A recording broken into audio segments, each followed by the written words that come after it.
Today we're reading Luke chapter 6, verses 1 to 19. Now, in today's reading, Jesus has two different encounters with the Pharisees regarding the keeping of the Sabbath. God had set up the Sabbath as part of the 10 Commandments. He said to honor the Sabbath and keep it holy. Yes, right next to do not murder and do not commit adultery, God said, set apart this day as special, as holy. How often we don't abide by this in our own lives, though. That is besides the point today, but something to think about.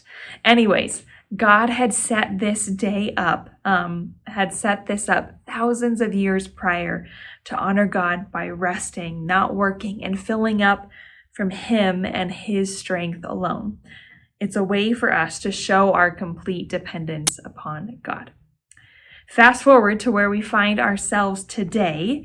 As people often do, they had completely perverted this command from God. The religious leaders of the time had 39 different categories of things, of activities that people were not allowed to participate in on the Sabbath because they represented work, that they qualified as work. We'll find today that these rules and regulations for the Sabbath had completely bypassed God's original intent for this day of rest, and in effect, keeps people from seeing Jesus. So let's start by reading at the beginning of the chapter in verses 1 and 2. One Sabbath day, as Jesus was walking through some grain fields, his disciples broke off heads of grain, rubbed off the husks in their hands, and ate the grain. But some Pharisees said, "Why are you breaking the law by harvesting grain on the Sabbath?"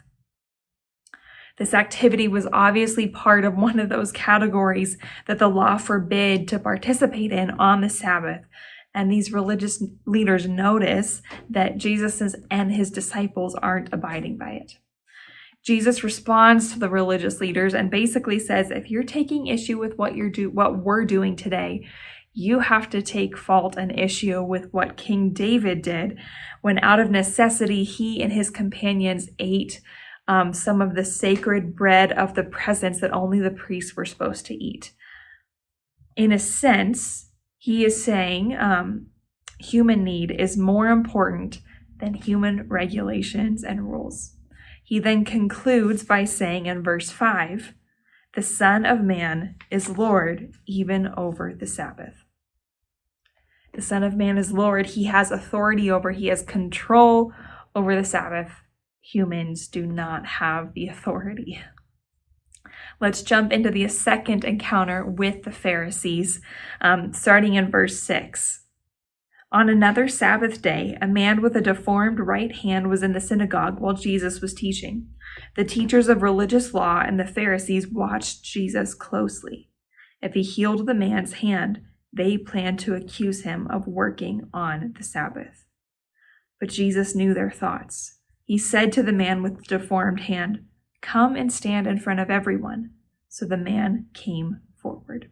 The Pharisees were watching Jesus closely, not out of the motivation to learn from him or marvel at his great deeds, but out of a way to potentially accuse or convict Jesus. But Jesus perceived their thoughts and calls them out on the spot, starting in verse 9. I have a question for you. Does the law permit good deeds on the Sabbath, or is it a day for doing evil? Is this a day to save life or destroy it? He looked around at them one by one and then said to the man, "Hold out your hand." So the man held out his hand and it was restored. At this, the enemies of Jesus were wild with rage and began to discuss what to do with him. Jesus has the power to heal a man with a deformed hand, and the Pharisees are questioning the legality of it because of the specific day that Jesus is going to do this on. But Jesus miraculously heals the man's hand, and what do we read? That people get furious with him. Jesus came to completely put an end to all these rules and regulations. Our God is a God of freedom. And yes, he calls us to a life that is different from that the world tells us is good, but he calls us to it because he knows it's for our good and for our benefit, not as a way to restrict and bind us. And if we look at these commands that the Pharisees had set up, they were restricting. They weren't of freedom. And what do we see? That they completely missed Jesus in the wake of it.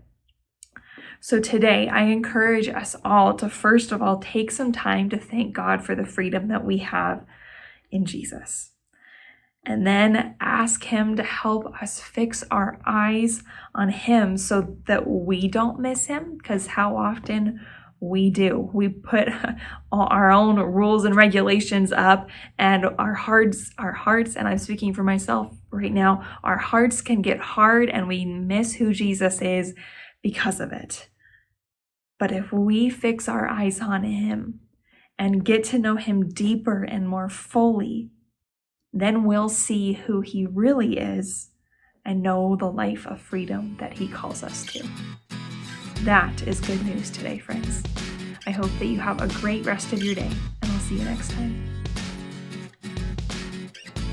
If these devotional videos are helpful to you, subscribe to our channel and click the notification button so you know when we post a new video.